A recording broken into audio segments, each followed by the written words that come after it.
Hey guys, I'm back. Did I miss anything really important? Apparently I've been dead, so... Oh my god, Danny's alive. Yeah! Cue the roll call! We are live! Connect. Loading. Broadcast. Equipment wielder, Bluecaster, Zeal. Loyal and loud, Pinkcaster, Lane. One little spark of courage! Dreamcaster, Global Soft Perka! Cubecaster not afraid to speak their mind, Cyancaster, Arcadia. Broadcasting hundreds of opinions across the world! Radio Sentai Castranger. On air! Hello everyone, welcome to Radio Sentai Castranger. I've never done a bit, and I think I completely screwed that up. Episode 208, Blaze, quickly, what's the Pokemon? Oh god. I know last week was Gligar, so... Yeah. Glycarian. Gliscor? Oh wait, that's Unova. Oh no, that's not Unova, that's Sinnoh. Steelix! Steelix! Awesome. Episode Steelix! Episode Rock Hard Dick Snake. What? I don't know. It's not rock, he's made of metal. Yeah. Okay, the harder Dick Snake then. Fuck Metal it. hard dick snake. Episode Steel Dicks. Steel dicks. Damn it, it's probably in a porn parody somewhere. No. What do you, our friend Mike? Nope. Nope. The aliens. Me. That wasn't even a song. I just sort of said that. No. Alright. Yeah, so it's me, Pinkcaster, we got Bluecaster, we got Dreamcaster, and surprise visit by Cyancaster because, you know, she just likes popping in when she wants to. She thinks she runs this place, but she really doesn't. She felt like poppy people popping in. Make her think she does. I'm married to a Red Caster, so yeah, I kind of do. Oh yeah, you're like secondary leader. Yes. Fuck. Sorry, Ichi, you thought you were the second leader, but she's a... No, I'll let him be second, I'll be third. So Redcaster is a figurehead in more than one sense. Yes. Anyways, so this week, now that we've caught up from missing an episode due to Con Bravo, and the fact that Build took a week off last week, so this week we're talking about Build episode 46 and Lupinranger episode 26. Yeah, we're back having like equal fucking... Until Build ends in 4 weeks. Fuck. Yeah. And then we'll have Zio. Yeah. And our feature topic for this week is the first 3 heroes of the Korean tokusatsu. First 3 heroes? First 3 episodes. There you go. Of Legend Hero, which is a surprisingly good toku series that we'll talk about. Korean toku. It was cool because we were like predicting what would happen, and when it did, we were all just like, it was great. Ah! Not like that. No, more like, ah! No, Just less, Keiichiro. less like that. That's the sound someone makes when they make a boy.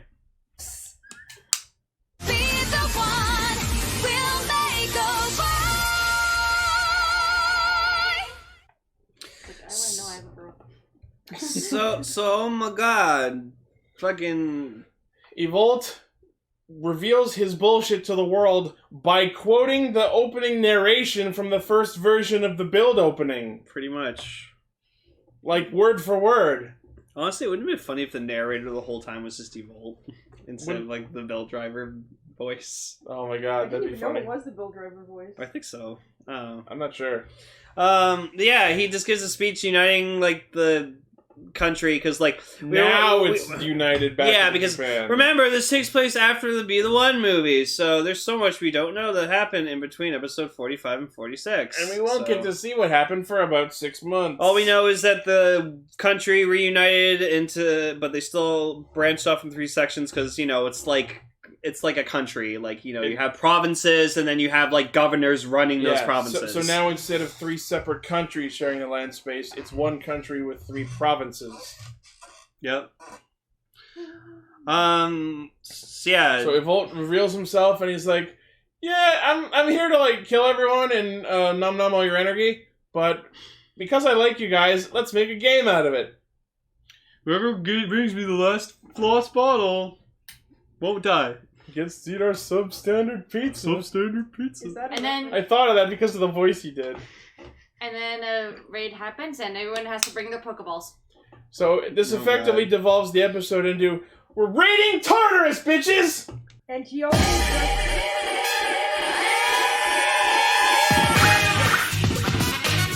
There are 3 riders remaining.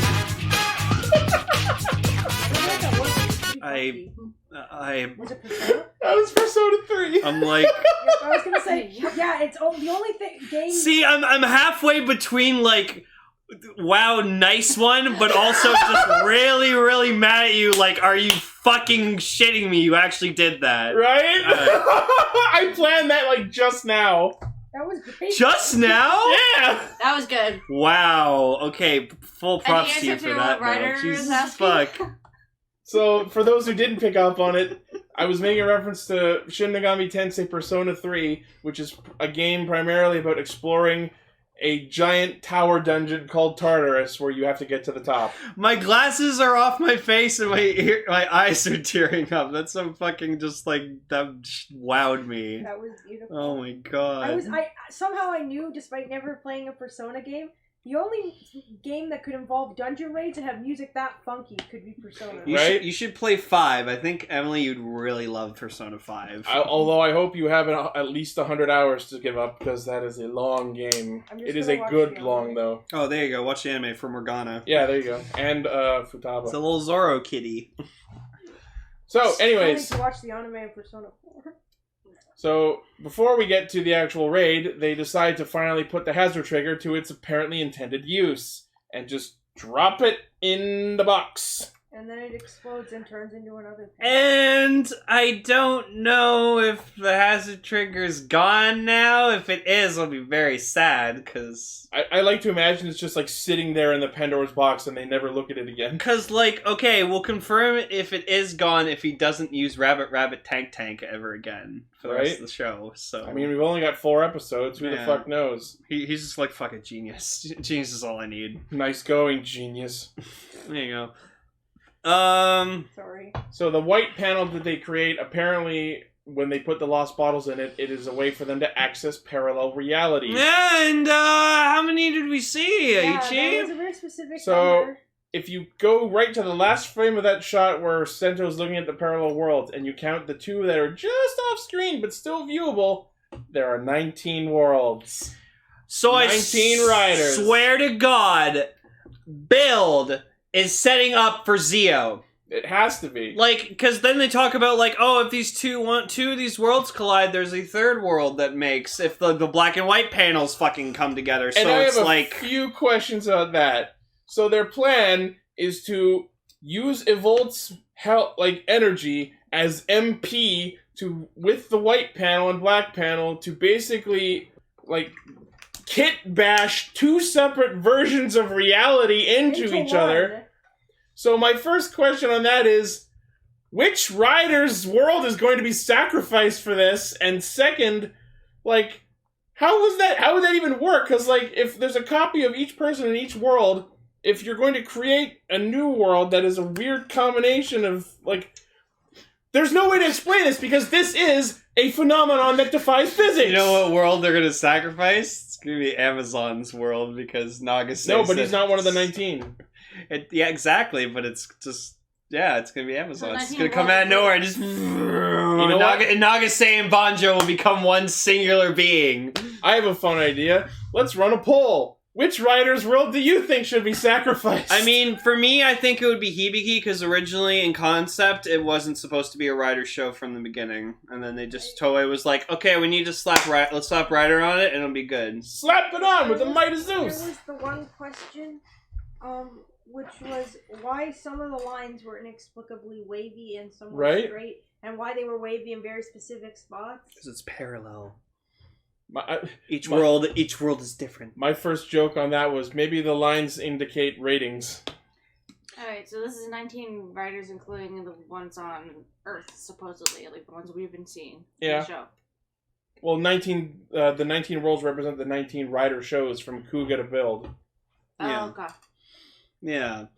So, like, I love that just, like, apparently, to setting up the current Rider series is setting up for the next Rider series. Like, that's literally how this happens. I like that because it not only makes reference to Heisei Generation's final, or rather the X8 Build crossover movie. Kamen Rider G is the one that gets destroyed. Yes.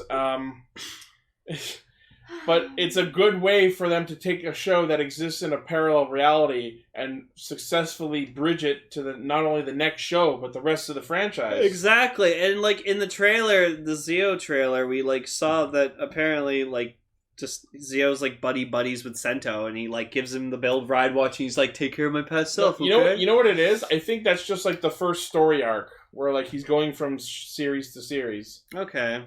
Okay, there's one thing I'm seeing here, which I remember watching about, which is World A plus World B equals C. But like, if there's 19 worlds, then you'd have to have World G plus H equals I, or are they not going with something like that? They're planning on taking... Yeah, they're only planning on taking their one world and with one other world. Yeah.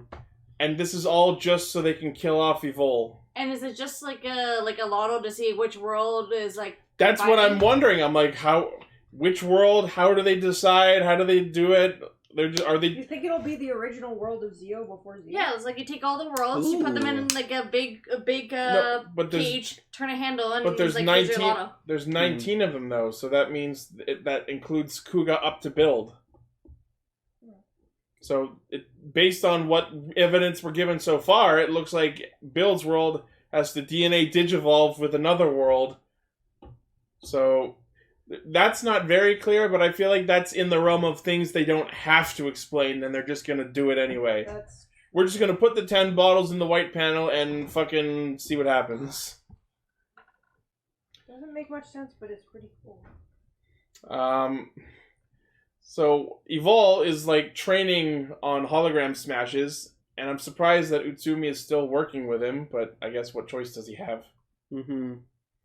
And then Kazumi walks into Sento's lab and straight up asks him for a power-up. Which then Sento just gives him the Blizzard Knuckle, and he's like, yeah. And he says it was made for him, even though it clearly wasn't. Well, like, he was like, I was going to give this to you, but then you ran off and decided to get yourself captured. Bullshit.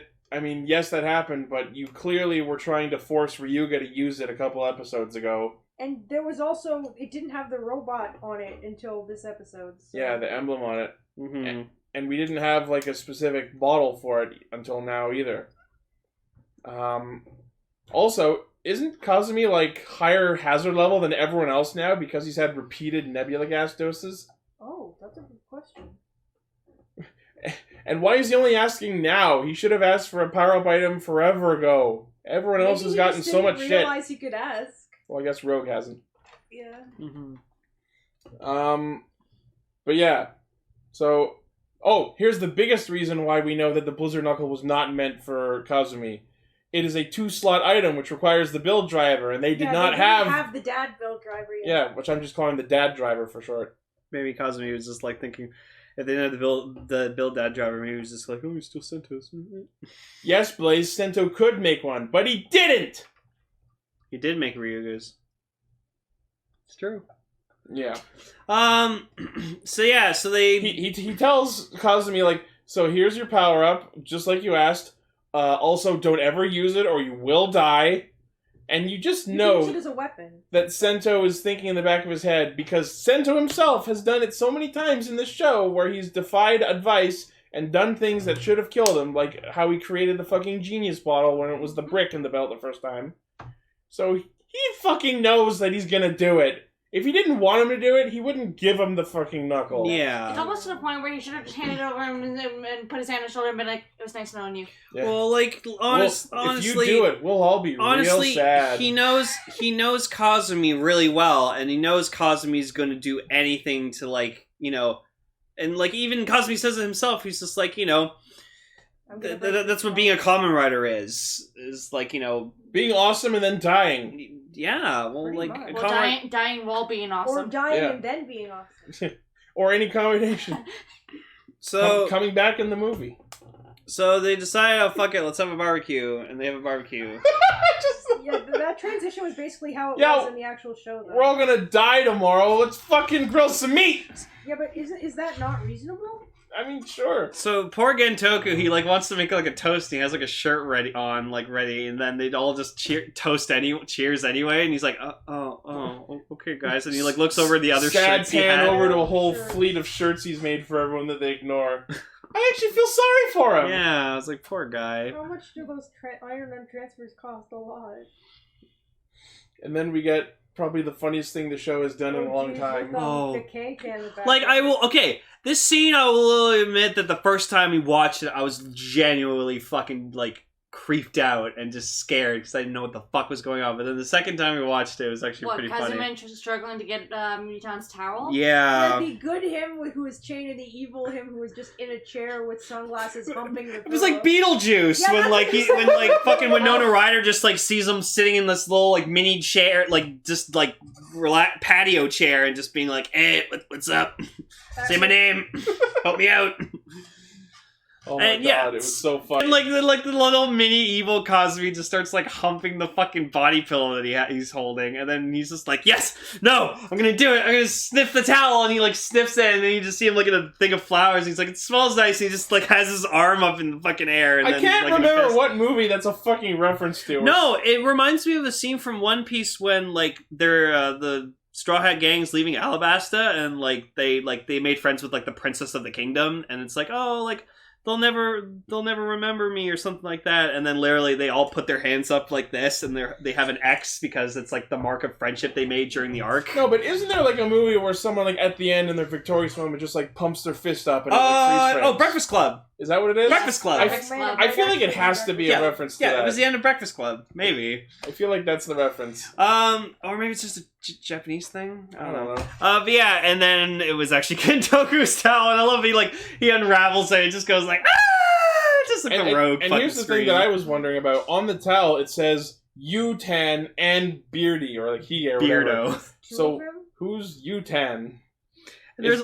Maybe that's Utsumi. Maybe he secretly wants Utsumi to be their friend again. Oh god. Oh my gosh, he just like he becomes watch at the end of the series just everything will go back to normal and just he'll be the new owner of the cafe and because he can make a bitchin' cup of coffee. Right? Because like that's full bottle special proved to us that like Utsumi makes a bitchin' cup of coffee. Well yeah, when you're a robot. He's not a robot. I believe. I am evil Homer. I am evil Kazumi. Grisu. I love evil Homer. Wow. So the next day comes and the public in the news, they're all in front of the Pandora Tower, and I'm like, idiot! Are you fucking stupid? You're gonna die!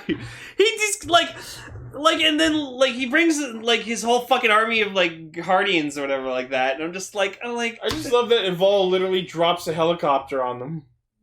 And yet by some miracle, no one gets killed. Yeah, no one gets killed. That's because he's a playful asshole. And as like the crowd of people are running away, we just see the four riders just show up walking really awesome in the line. And nobody turns to be like, oh, where are they going? Okay. Well, I mean, safety's that way. No, they know who they are. Yeah, they've been. Their identities have been public for a while. Okay. Yeah, so Evolt... No one just knows where they are because Vernage relocated their base inside of someone else's house. So, like, Evolt, like, first she had her base inside someone else's body. Right?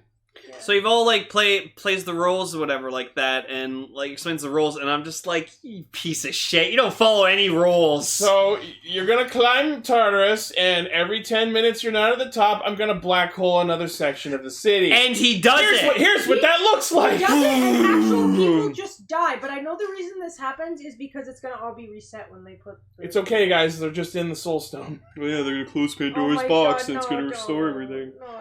But yeah, freaking, he does it. Like, he actually summons a black hole and destroys the building. You just see people flying into this black hole screaming and shit. They're dying. I would have laughed so hard, because you know how he black holes something and then gets a power-up based on it? Like he did in his monster form?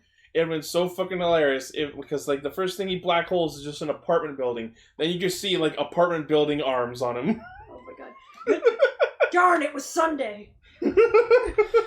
I saw the parachutes. They're okay. Oh my god. I'm sorry.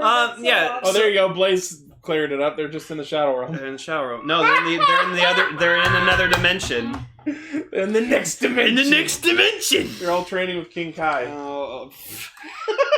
Just shot up like hundreds of people on King Kai's side. Y'all doing it on my planet. Shut boss. Bojack, help me! Shut up, Yar. Yar. Me and Evolt are old roommates. They were sent to the Doom Dimension. The Doom Dimension. I remember the Doom Dimension. What was that from? The Doom Dimension? Oh, I can't remember. I don't know.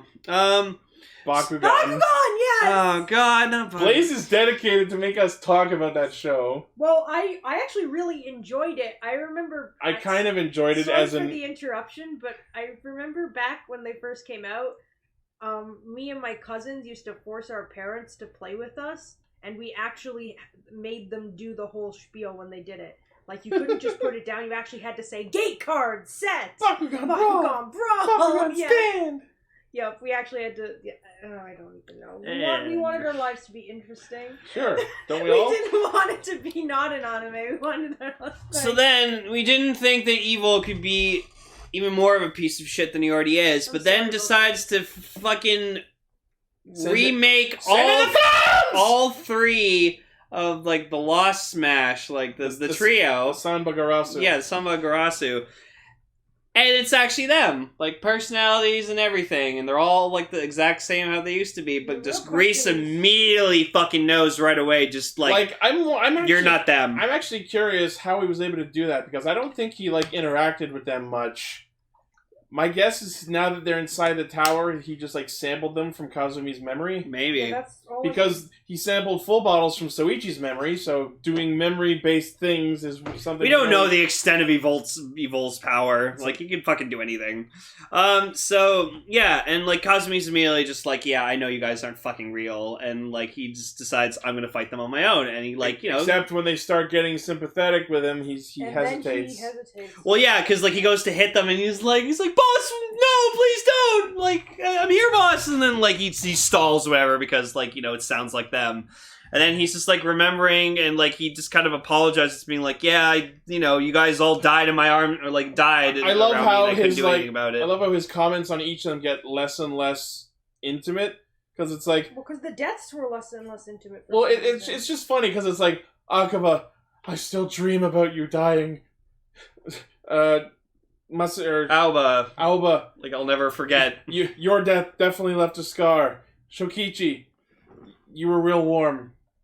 Like, that is a little less meaningful than the others. And then he proceeds to just fucking, like, hit his head right on the ground to, like, apologize. He, like, bowed his head, like, real bow. Yeah. That's what was going on? Yeah, that's why he had, like, the red mark on his head, because he, like, I thought he was trying to crack it, crack something open. No, he was slamming his head because he was apologizing. Yeah, because he felt sorry that he let them all die. Yeah, and then just goes, sorry, Sento, like, I have to. And then, like, one of the most badass fucking things in build probably up to now. Actually, Blaze is saying that them being there means that Evolt doesn't have all his genes, but I don't think that's the case, because we didn't see the slimes turn into the clones. No, I think but we that's did see just... the slime we go saw away. him hanging out in Cobra, though. Can someone just explain some the clone, the people that Kazumi sees isn't actually the people who the originals who died. He's just talking to clones. So like, why does they're illusions. Yeah, but like, why does it have to be meaningful? Because like, a clone is not the same as the original.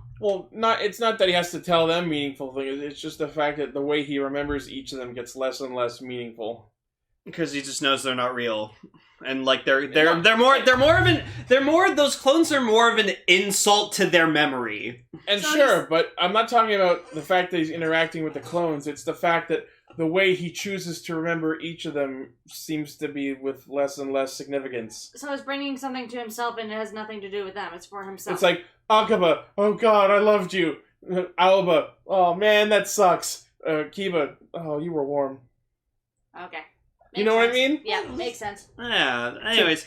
I liked your hugs. So then we get probably one of the best scenes in Build, period, where he, like, goes to use he, like, stole Build Dad's driver, which, like, we saw Misora was trying to, like, fine.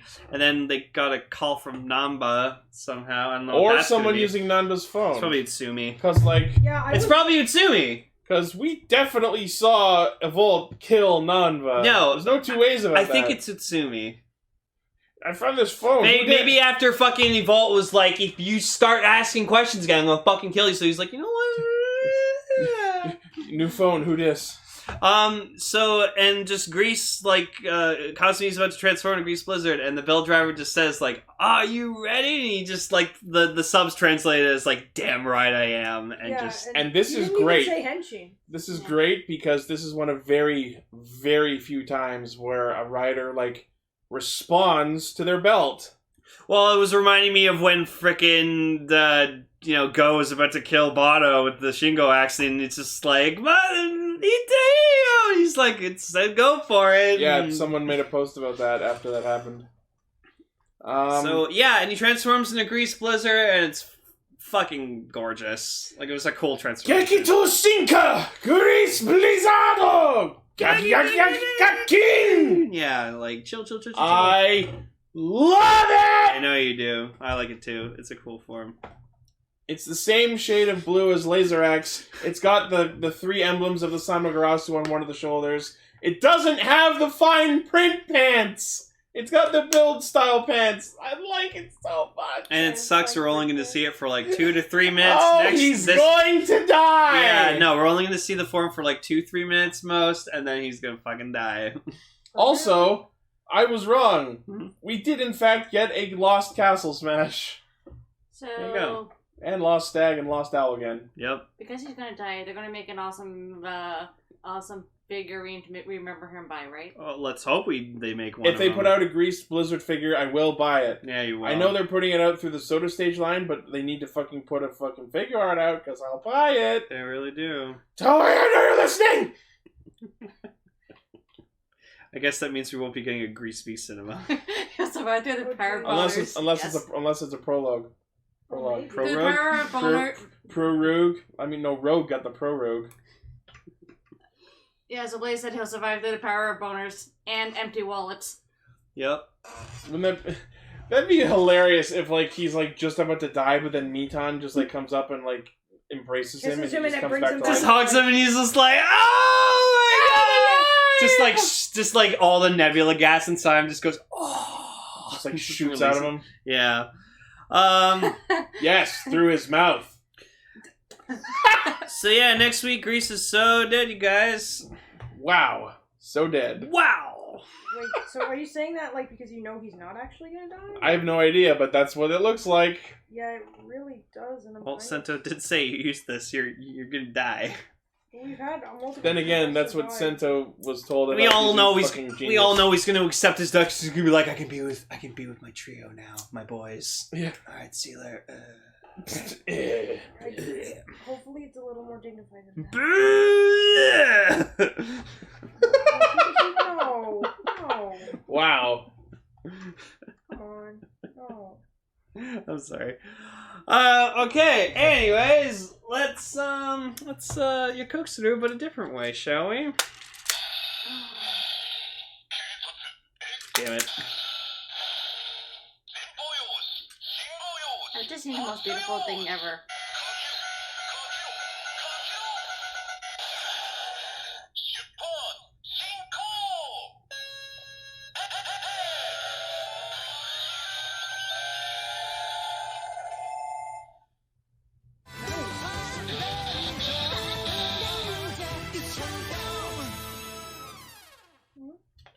Let's look at typing. Thank you for the extended sound effects. You're welcome. That was Yay, the most roll beautiful sound effect ever. aboard the X train. Alright, so the episode starts with us seeing the last fight from the last episode again. Yay. Because that's what I need. More clusterfuck Kaiser. So yeah, I finally was able to get all my Lupin X Patranger stuff, and thanks to Ichi, I got the X Emperor set. So you helped me. You're welcome. Happy freaking Bappy. Thank you. And then I also, because me being me, I got another X Changer. I bought my own X Changer just so I could display the Changer and the mech. And then I got Lupin X Patranger X vinyl figures. Double train boners. And then now I'm actually happy I have a Cyclone Dial Fighter because that's actually something Noel designed himself. So, yeah. And who makes that one? Because that is really well designed. You think that's well designed? It was Bandai. For like a plastic toy. When you say who designed, do you mean in the show or just in real life? Like real. It was Bandai. Like for a toy that's gonna switch around like that. Switch around It's pretty lot. freaking big. Yeah, no. When I took this thing out of the box, I was like genuinely shocked at how big this was. You heard it here. Big train boner. But yeah, so they did make Good Cool Kaiser VSX, and it's fucking amazing. It's so cool. Ichi fucking hates it with a passion. But yeah, so this episode, the point of this episode was to illustrate how effectively Noel can literally use both sides, both teams, to obtain his objective. Honestly. And that Kogure still does not like Noel and is being an ass to him. Well, he still hands him a blank check. Well, yeah, he just went to the Lupins. Yeah. He's just like, don't fucking work with the cops, and like, it's like, hey, it was Goody's idea, and like, why the hell are you here anyways to help us? Like, give us a clue. No, Noel sent me here, called me here, and Noel's just like, bullshit. Like, I just like every episode that's been going on, just like we get more about Noel, and I fucking love him. And that's something interesting to note. It's been a long time since we started an episode with Kogure giving them intel information. There's just been important ganglers just showing up. Yep. So yeah. Noel shows up with information from the GSPO about a illegal auction house going on. And there's apparently a collection piece there called Tiny Bubbles. Which is a mermaid statue. Yeah, and it causes you to have bubbles.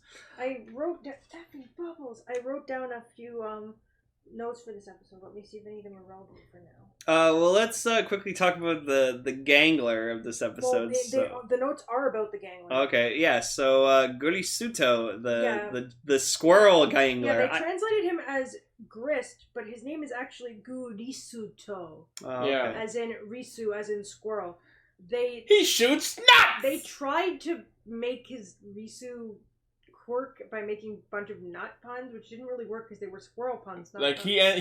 He ends his sentences Risu the way lots of other Japanese characters have words at the ends of their sentences. One of the neatest things about him, I think, in terms of design, is that he managed to evoke a squirrel pretty perfectly without having a giant bushy tail. Agreed. Which is like the one thing you think of when you think of squirrels, but he didn't have it, and he still seemed like a squirrel somehow. Yeah.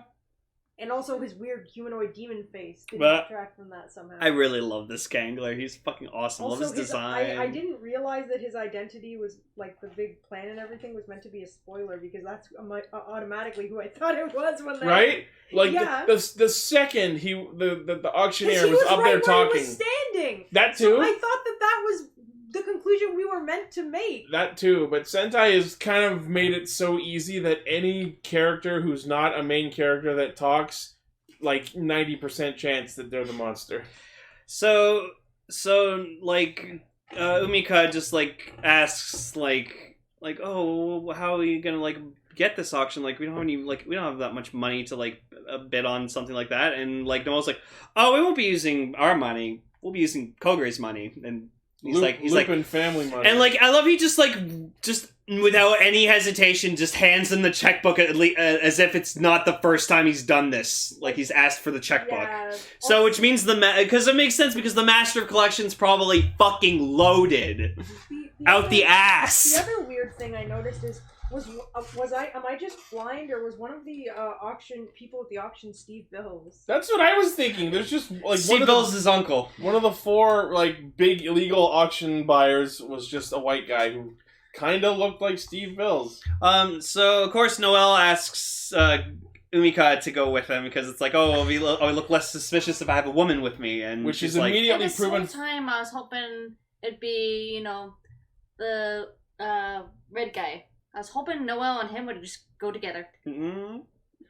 Although the whole spiel about like, oh, if I go with a lady, I'll look less suspicious is immediately disproven because as the auction bidding is happening, she's just going, "You're bidding how much? Oh my god, that's a lot. Well, kind of no, she was Like, you fucking moron. But she was genuinely shocked at how much he was bidding. She can be as shocked as she like. This is a fucking heist. I was kind of feeling her though. Like, Well, just, no, it wasn't a heist. They were legit bidding on it, so they could. No, just I know, but own it was set up like it was a fucking heist episode. Yeah.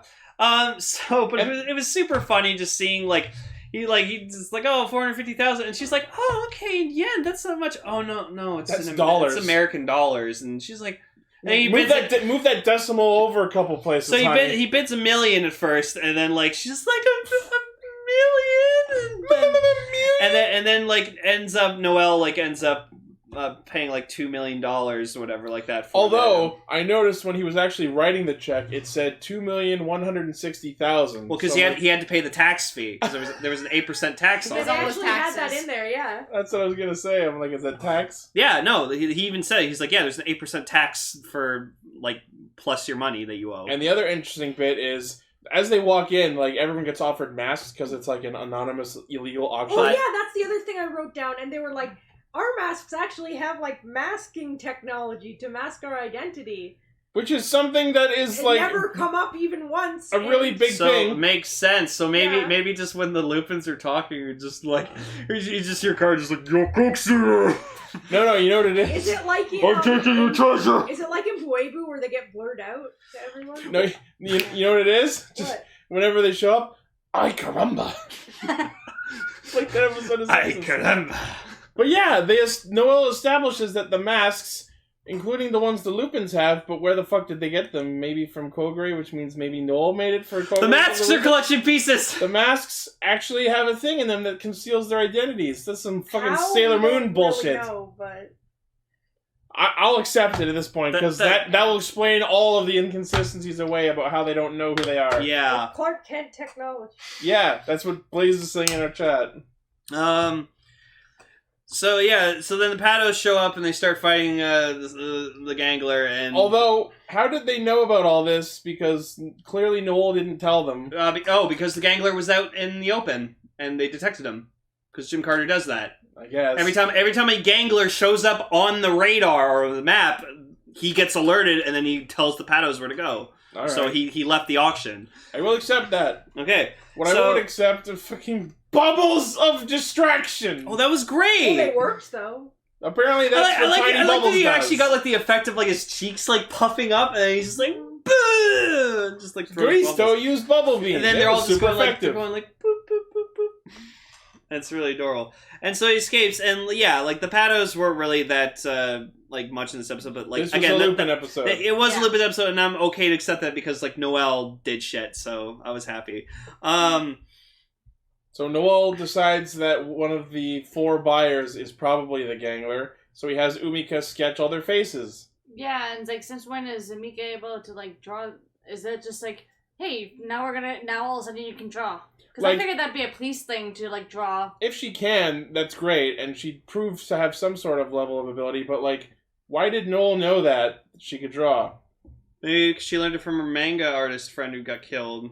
I mean, that's probably it, but Yeah. unless Noel was like also snooping in her file the same way that Tsukasa was snooping in Kairi's file. So then, like, yeah, so he sets up like a fake auction or whatever like that to like lure out the Gangler, which then he just immediately figures out that like, yeah, oh, like Yumika starts like, you know, like tugging at the cheeks of like all the guys or whatever. But how would that work? Right? I don't I'm like, think it why? would work. A, why would that work? And B, why do you Because know they'd be that pulling that on would like the work? human disguise, Yeah, but right? it seems I to like- be I like to imagine if they actually like pulled the cheeks on the auctioneer, you just watch his disguise like rip. Yeah, that's probably what she was hoping that would Were they happen. trying to pull like a Scooby-Doo case? Yeah, like it was like Scooby Doo. Pretty like, they were much. I Like, would have gotten away with it if it wasn't for you meddling Kaitos. So then, like, Toma's like, "Oh, so you probably just suspected it was the auctioneer and like stuff like that." And Noel's like, "No," and it's like, "Yeah, I had to get those pictures. I had my suspicions, but like, you know, I still thought it was these other four." He actually said that he thought it was those 4. That's why they didn't draw the auctioneer.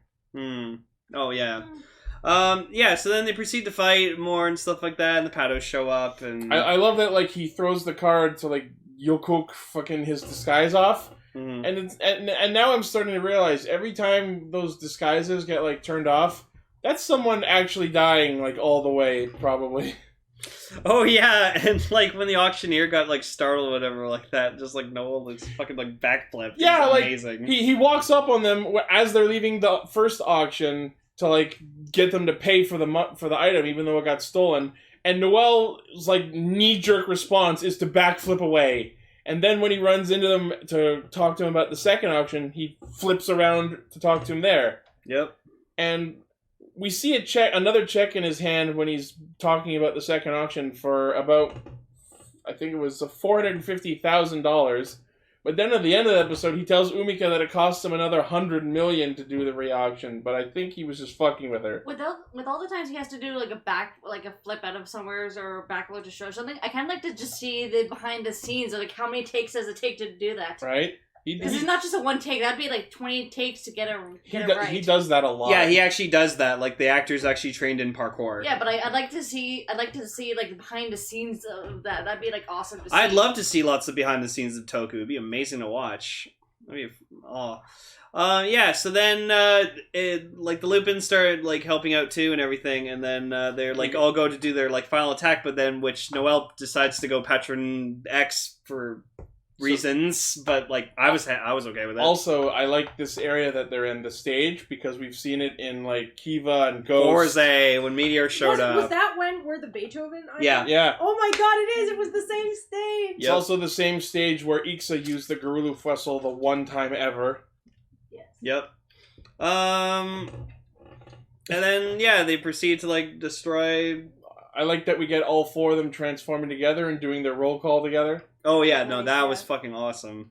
I just love how like every single time like Noel like is about to transform into Lupin X, he just like always points like the exchanger down like on an angle and just. Oh yeah, it's a contrast when he does Patron X, he shoots up. Yeah, so that's I always love that. Yeah, and then we got like their full roll call. That was really cool. And we see that in this fight, Greaseto pulls out a fucking acorn mace that shoots needles. Yeah, He's shooting nuts! Well, it's pine needles, right? And he's got like this acorn. Actually... He has like this giant acorn for a weapon. That's what I was just saying. Oh yeah, sorry. Okay. Yeah. We're a little bit. Yeah. So yeah, they use Itadaki's strike with Cyclone and Scissors and Patron X's excellent X strike and finish him off. I was kind of hoping it would be another cinematic attack like the one from a while back that I really liked. Why didn't we have that yet? Right? Oh, that's right, Blaze. He did do that. Like Jim Carter was like kind of questioning like Noel on something, and Noel just pulled rank on him and just go like, "Hey, I am remember, your superior. I'm from France France HQ. Go fuck yourself." And Jim's like, "Oh, I am from France, bitch." And then proceeds to kill Jim Carter. No. Please. Respect my authority. Basically. I love Jim Carter. I don't want him to die. Wait, 100 million yen? Jim Carter's a. So With the name of Jim Carter, I hope he's a fucking dude. Hold on, everyone's talking at once. Sorry.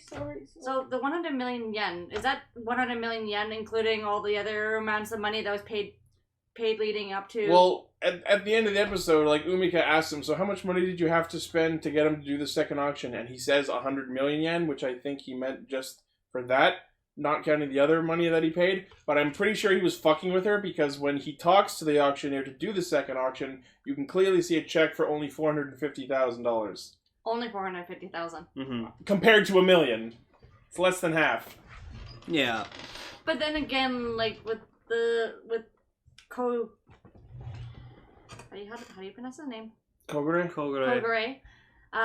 Him handing like a couple like $1,000 is like someone handing us a $5 bill. Basically. We don't know exactly how rich the Lupin family is, but I'm gonna go with very. Yeah. I think the good one is incredibly, Yeah. So yes, they defeat him. We get to see a nice Zord fight featuring Lupin Kaiser's Cyclone Knight as well as Emperor Dick Gun. Yay. It took me a second. I was just sort of listening, and then I just heard the words Emperor Dick Gun. So yeah, no, between Ex-Emperor Gunner and Slash, I like Gunner more. Especially because of his giant head. I am eternally angry that Slash Mode doesn't have an equally giant hat. Honestly, the toy form of Slash looks awful because like his head looks awful in general. No, his head looks super tiny, and then it's like you can see like the giant rectangular fucking like rectangle in the back that's just like the rest of the head piece. It's almost like toy robots aren't the same as their in-show counterparts. Tokyo is pretty fucking accurate.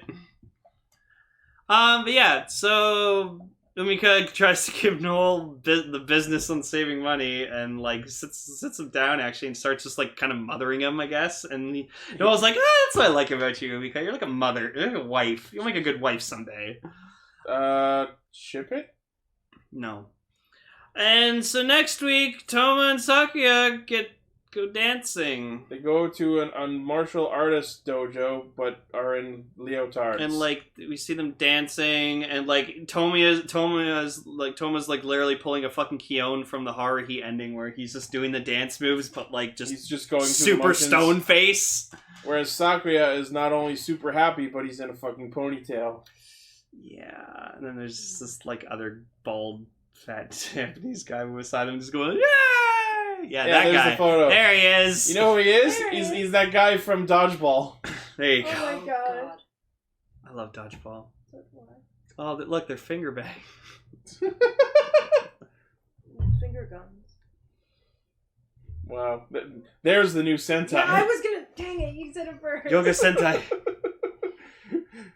Wow. Namaste, Ranger. That's actually pretty good. What the fuck? Alright, feature topic. Featured topic. So our feature topic for this week is a Korean tokusatsu called Legend Hero. And it was actually awesome.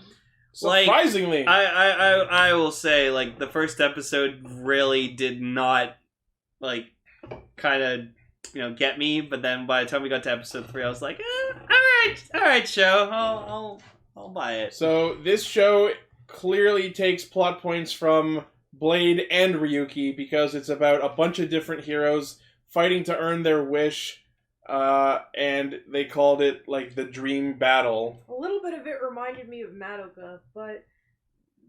Which is also derivative of Ryuki. Also true. Not quite as much as Gain, though, considering. Yeah.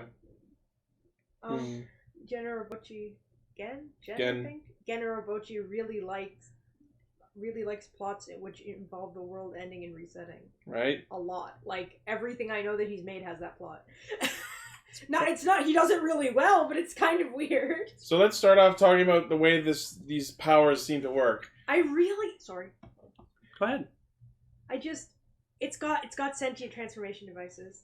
Yeah, so they each have... I love sentient transformation devices. Yeah, like we see him the guy get his changer, and like I just see like it's like a wristwatch type thing that attaches to their knuckle. And it has, like this kind of like coin like thing, and I'm looking at it, I'm just like, I'm like you're gonna turn into a cute little mascot character. As it switched over and I saw the eyes, I was just like, yeah, Emily fucking loves the little thing. I just. When it's not just I'm using an object, it's like I'm combining my power with you and we're gonna fight together, like in almost a Digimon type way. I love that. It's kind of like Soul Eater or Elemental Jade. Yeah, or even Kiva. Yeah, or Kiva, yeah. So they each have one of these changers which attaches to their wrist. They have their little they're called hero pieces, which are little sentient beings that are based on heroic figures. So it's also taking from Ghost, and this show apparently only aired about 2 years ago. 2016, according to Wikipedia. Yeah, March 2016 was when it aired.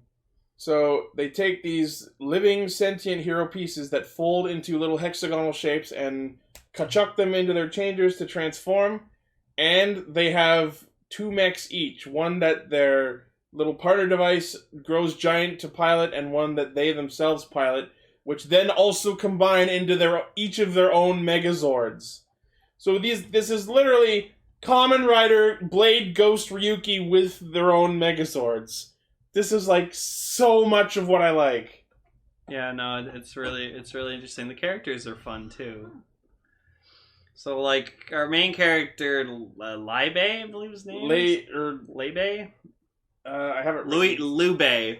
Yeah, Lube. Yeah, Lube. Or at least that's how it's spelled in the subs. So he like works at this dojo as kind of like I guess like a chore boy or something like that, and he like kind of like makes the dojo clean. He cooks for the students and teachers. And is the girl that's with him, like, are they related? I think it's just like childhood friend. I was thinking sister, but I don't think they actually are related. Yeah, I think it's just childhood friend who just can't deals with the shit. And like he wants to learn the flying dragon fist, but like obviously the martial arts school that they teach there. Yeah, but he just like kind of imitates it and badly. Yeah, really badly. Because I noticed in one shot there, I can't remember exactly when, but at some point early in the first episode, you see a shot of the trophies that are on the wall, and one of them literally just says in Asian English, martial arts.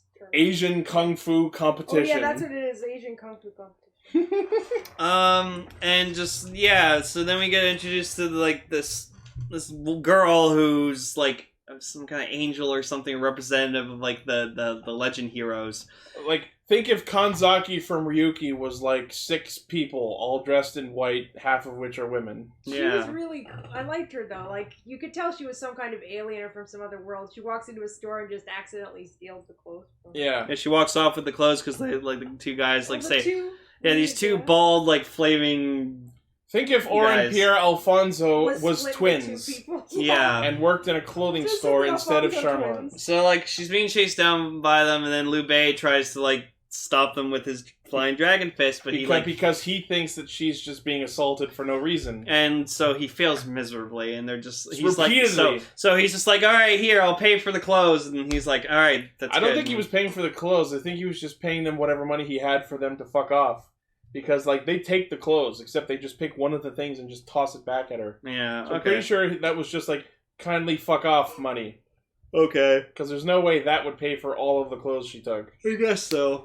And then, so she, like... He starts, like, going away on her scooter, and then, like, she starts chasing him, and, like, she's... What's your name?! No, and so she runs, like, at current pace with him on his scooter, but then she falls down a fucking... pothole, like a sewer hole. That was great. It was funny. And then, like, she tries to explain to him, like, his destiny, because, like, they, like, apparently, they, like, scan them, and if they have, like, the name, like, the same name as, like, a legendary hero or something like that, then, you know, they're a match for be a legend hero. Because I guess in this world, it's impossible for 2 people to have the same name. Yeah, it's a little bit weird criteria. Maybe that's why the other version of me works at Speedy Glass. So, like, that! So, like, she explains to him his destiny and, like, being like, oh, you should join, like, the hero fight and blah, blah, blah, blah, blah. The dream battle. Like, the dream battle. And, like, here's your contract, like, little dude. And, like, and he's just like, I don't know, I'm not so sure. And, like, and we find out that, like... She literally just forces it on him and then kindly fucks off. Yeah, and then later on we find out, like, the... like head best student at the school dojo, whatever like that, is also one of the legend heroes, which I totally called.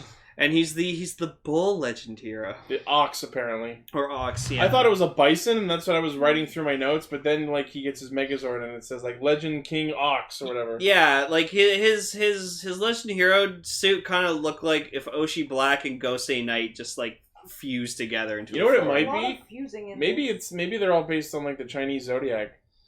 Wouldn't be surprised. I mean, well... Although she did say that there's like 100 of them. Yeah.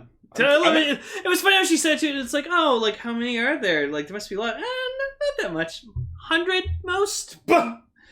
Now I'm actually super curious how many of them we actually get to see on the show. It's got to be like Lilo and Stitch the series, where it's like, there are 625 experiments that aren't Stitch. I like to imagine that they set 100 so that no matter how long the show goes, there's always room in the plot for other new characters. Yeah, that's fair. And so then, like the little guy is just like, "Oh, you're my lord" or whatever, like that. And Shu in our chat is saying there's only about a third of them we get to see. Oh, okay. That's kind of sad. It's still a lot, though. Well, you know, it's a 50-episode series, and they have to focus on like a certain array of characters. So 30 then? Jesus, that's more than twice what Ryuki did. And then. So then, the Ox guy starts fighting Liu Bei, and then, like, because the two of them have been rivals to, like, take over the Flying Dragon Fist dojo since their actual master fucked off on a journey of some sort. He's probably the best of the legend heroes. I'm gonna, like, no one in the chat spoil it, but I have a prediction that he'll come back and be one as well, because in a show where there are at least 100 of them, fucking anyone who's of any importance can and will become a character. Yeah. So, like, he starts fighting him or whatever like that, or tries to, and, like, he has, like, this giant mace, which is pretty cool. But then, like, Liu Bei just goes, okay, fine, like, they'll fight or whatever like that, and he transforms. And, like, it's weird. The first time he does it, he has, like, a waistcoat, and then, like, he has, like, a beard. And it's, like, I guess it's supposed to kind of resemble how, like, the little dude actually supposed to look. Because it's based on a Chinese dragon, which are, like, elderly and wise. So he's got a beard. True. And then when he transforms, the beard, like, folds up into, like, face claws. Which I was fucking happy it happened, but I wish he didn't lose the waistcoat, because that was actually pretty fucking cool. Like, he has it when he transforms, and then he uses it to Toro the ox dude, and then it's never seen again. Mm-hmm. That was pretty funny, though, that they actually had him do the bullfighting. Oh, yeah. Apparently part of the reason for the beard is because Guan Yu, which is the name of the character / the figure he's based on, is like an old Chinese warlord. Who had a beard, I assume? Yeah. Yeah. Which lends credence to my thought that these forms are all based off Chinese zodiac. So then, he fights the ox guy, and he gets his, like, you know, fucks off for now, and then... There wasn't a turtle in the zodiac, is there? I don't think so. No, I don't think so either. Oh, I don't know. So then, we cut to episode 2, which surprised me because there's, like, no indication of an ending or an opening song. Episode 3, it just sort of ends. Yeah, so, like, episode 2 just, like, maybe it was just because of the versions we watched, which are on YouTube, by the way, just, like, remove the music so they don't get zapped. I guess so. So this episode was interesting because it's just about him, like, kind of pulling a coda from Gaim where, like, he got his powers and he just was trying to figure out, like, what he could do with them. It was sort of reminded me of... Oh, sorry. Sorry, go ahead. It sort of reminded me of Spider-Man Homecoming. Yeah. Well, like, at first, like, whatever, he's just, like, super power. And then, like, he wears, like, his sweater, like, a red sweater as a cape. And he's standing on a rooftop and he's looking at, like, a jewelry store and a bank. And, like, I guess, like, the guy just thinks, which, by the way, the name on the sign is Bank Finance. Yeah. So, jewelry. Which, like, the mascot dude just, like, thinks, like, he's gonna, like, steal money or something using his powers, and then the name of the mascot is Guan Yu. Okay, Guan Yu, and he's just like, "You're not going to do what I think you are." He's like, "What? No, I'm gonna like, it's my power. I can choose to use it how I want. This is my power." So he goes and helps I'm Spider-Man. He helps some guys like lift some boxes onto a truck, and then helps like an old lady like pull her cart up. Who apparently does that every day. Every day. We see her do it at least 3 more times. That's true. She does that a lot. So then, like, Ganyu, whatever, is just like, dude, you can't fucking use your powers like You're this. gonna use up all our MP, and then we won't have any left to fight evil. Well, you won't have any power to fight, like, other legend heroes. That is almost what happened. Which then, the Ox guy shows up again. This time he has a flail. He has a flail. Or just, like, he has, like, a ball and chain where he, like, throws at him. So, when his sister throws balls at him, because... Well, not the sister. We thought it's the Ox King guy. Oh well, that's when she was training him. Yeah, spoiler. Like, I'm just finding out about this. Obviously, I'm gonna watch it because it's an awesome Korean show, and right. But like, was his so it's not his sister then? It's just childhood friend. I thought so, but probably not. Childhood I'm friend. pretty sure she does have a someone who different shows name. up out of the blue and starts throwing stuff at him? Oh no, like she lives and works in the dojo with him. Oh, okay. Maybe they're just like people who grew up beside each other, but they're not biological siblings. So yeah, that makes sense. Yeah, so like he gets his ass kicked by him, and he's like, "Oh, see what happened? Like when you don't use up all your energy, or like, oh no, he goes to proceeds to help a bunch of kids who are in a Ferris wheel who get trapped in a Ferris wheel, which is There's obviously a trap. Where there are no staff members, no one else on the Ferris wheel at all, like. Well, the Ox guy did say it was a trap. Yeah, but I like to think that he scared away the staff, and maybe that makes sense. Yeah. Which and like the one parent and the 3 children in the Ferris wheel and no one else. Mm-hmm. Yeah. So he proceeds to kick his ass, and then but then he goes for training. He tries to get training from his friend or whatever like that. Just throw a flail at me or whatever. And she's like, well, are you gonna tell me what's this for? And he's like, I can't. But just shut up and throw just do it. Can't hero stuff. Super top secret. So then, like the children he saves or whatever like that give him power, and then it gives him energy. They cheer at him, and he gets a morale boost. And then he turns his sword into a gun, and it's pretty fucking Actually, cool. that's a true thing in Korea. That is a true thing. Fucking Ryugen-ass Ryugen. Wait, that's a true thing in Korea? They have swords that turn into guns? No, you choose someone on it and they get sudden power boost. Okay. It happens in variety shows all the time. It's like the your love has given me strength sort of Yes. thing. Yeah. Oh, and the best part of that scene where he's fighting the Ox dude is that in the background in several shots you can see a sign that says "Pirates of the My Land." Yeah, Pirates of the Myland. I love it. And it says in big caps, "My Land." And I swear to God, I saw Looney Tunes. Like I saw, Yeah, saw Looney Bugs Tunes. Bunny. And then just like apparently, if one of the legend heroes yells out "Final Battle," it sends off this giant fucking like barrier around like the city area where they're fighting, so that like when they're fighting, there are so many references I could plug in here. So like, we're fighting a wild Digimon, and the barrier apparently like causes that everything to pause, like just all humanity to pause. And any damage that happens to the city while like they're fighting just gets immediately repaired after the fight's done. Every anime out there.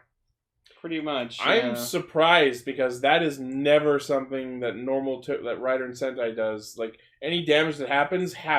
I know one thing where that does happen, where they fix it. That's Doki Doki Precure. Oh, okay. And also Mahosukai Precure. But again, those aren't toku. I've never seen it in a toku, but I haven't seen as many. Oh yeah, and Shu points out that the name of the Ox mascot / power up is Wang Quang. Or is it Wang Kwang? Or as we can call him, Wank Wang. My name is Cal. Wank Wank. I've always wondered if it was pronounced Wang or Wong. I think it's Seeing as they're based on Chinese historical figures, it's probably Wang Quang. That makes sense. K-pop idol I follow is from Hong Kong, and his last name is spelled Wang. So I think it is pronounced Wayne, yeah. Is that why you know so much about Korea? Yes. Cool. Oh. So we get to see the legend machines, which are basically each of the legend heroes has a pair of Zords. The mascot, that's what we're calling them, or the hero piece, that's what they're categorized as. The hero pieces grow giant and take control of one of the Zords, and the character themselves gets in the other one. So we get to see the Ox Bulldozer and the Dragon Cannon. And then they do their Legend combines, and we get to see Legend King Ox and Legend King Dragon. I fucking love the aesthetics of these Zords. Yeah, no, they're nicely designed. They're pretty cool looking mechs. And I gotta say, like, I know it's because they're based on the same thing, but Legend King Dragon just speaks to me like it's fucking a good version of Serpentera.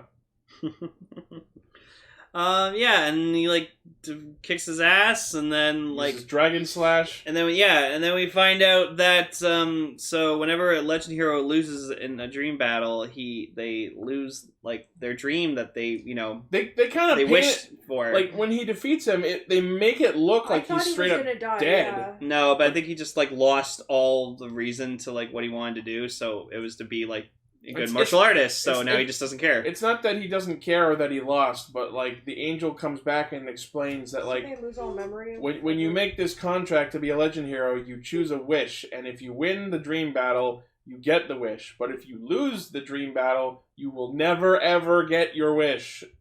So I think it's more like, well, I lost, which means what I want to happen isn't going to happen, so I'm just gonna straight up giving up trying. So Jin, which is the Ox dude, his dream was apparently to win a tournament so he could live with his mother peacefully. So as episode 3 starts, he comes back in and he's like, well, game over, guys. I'm leaving. Fuck you. Bye. Now, episode 3. Honestly, I think out of the 3 episodes we watched, this was the absolute best one. Oh dear clearly, God, like, the guy, yes. Because of Mizu, who is some sort of pickup artist with a cheering section. Yeah, he has like his own a whole squad of Team Skull grunts with him. They were Korean Team Skull. Yes. Like, and they have like a maraca and like one of those like accordion keyboard. Like you blow into it and it makes any a noise. scene they're in, you play it and play the Team Skull theme over it. music, yes. Yeah, really. So like they try to like like apparently his dream is world domination. They say that, but I feel like his actual dream is just to get laid. Yeah, because like apparently he's been trying like 99 times to like get girls, This but is then the 100th try. yeah, so he tries on Liu Bei's friend or whatever like that, which he just calls him disgusting and like hits him really hard. And so he doesn't know what to do, but then one of the angels or whatever scans him and goes, "Oh my god, you're a possible chance to be a legend hero. Well, here, I'll give you a chance to, like, you know, achieve your dream of world domination." And he's like, "Fuck yeah!" And they do, like, this weird, like, dance and song thing. And it was just, like, it was mesmerizing. They do it several times over the episode, and it's hilarious. Yeah. It didn't stop being funny somehow? I don't know if this is true, and no one confirm or deny this, but I think because of a lot of the different wallpapers I've seen for this show while I was looking at what wallpaper to put in, I think this guy is a main character. I hope so. Yeah, I think so. Because I've seen a lot of his art in art promoting the show, of his form, so I was pretty ready to write him off as, like, the Kamen Rider Scissors of this show, but maybe not. But when he first shows up, we thought it was a lion based on the way his hero piece looked like. Coloring, but he's a turtle. And like when he uses his weapon, we find out it's a turtle. And it's cool because his weapon has an axe and a hand buckler shield mode. And it fires a beam. It's great. Yeah, and then like the shell opens up and fires a fucking big Zambeam. Mm-hmm. No! It's a turtle firing a wave. It's a Kamehameha! There you go. Oh no, it is. Sorry, I feel like everything I say in this episode sounds weirdly bitter, but I swear to God I'm not bitter about anything. I don't know why it sounds that way. So, like...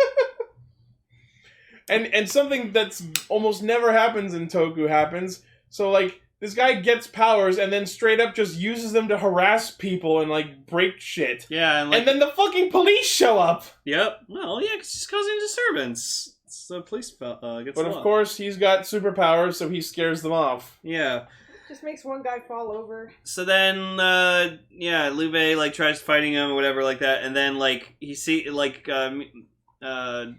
sees, like, the scooter, and, like, he saw that, like, the friend was on it earlier, so he thinks that Liu Bei is the girl as the legend hero, and so he tries to, like, invite her to dinner. And then But before that, goes with it. Before that all happens, while he's trying to fight him, he is about to use his Keisatsu on him, but then he remembers that, like, oh, everyone I defeat loses whatever their most wanted dream is. So this is the episode where he starts hesitating about fighting. He's also sick in this episode. Yeah, he catches a cold, which then gets transmitted to his hero piece. And then he's, like, in a little blanket in his bed. Napkin over him. Oh, yeah, no, Emily, like, gushed so hard. It's just like... He's wearing a napkin as a blanket. No, it was adorable, and he had like the red like marking on his face, like he was sick, and it was really adorable. In fact, that's our thumbnail. Okay. Oh come on, I'm gonna have to see that. Forever, Emily. Yeah. So then, like, he gets invited to dinner at like his place, I guess, and like pulls a fucking Bravo and just has he like transforms to sitting in a chair and just like with a glass of wine. Yeah. Which, like, did he transform while in the chair? No, he was already transformed. No, like when they get there, he's already transformed, sitting there with the glass of wine. Yeah. But I would love to see someone transforming while sitting down, because I don't think I've seen anyone do that. If I'm wrong, correct me. And then Liu Bei just realizes, oh, he thinks I'm a girl. Well, I'm just gonna go with it. And he plays along with it. It's so fucking to great. the dismay of both their mascots. It's like, hey, if you really love me, like, we're gonna help that old person. Do all like, my chores for me and I'll be yours. No, like, oh, like, help me, like, help that old person, like, with the cart. And, like, his cronies are like, oh, what do you think he's gonna do? We want world domination. He's like, no, I'll do it. But, like... Proceed, and then, like, they're sitting on the bench. While this is happening, I'm just like, where are you going with this? Yeah, like, where's this gonna lead? He's like, just fucking with them. Sure, but, like... Well, I mean, I guess it fits in with Liu Bei. He doesn't seem like someone who plans far ahead. I think he was just trying to help him, like, be happy, so he was just trying to, like, be a girl as long as he could.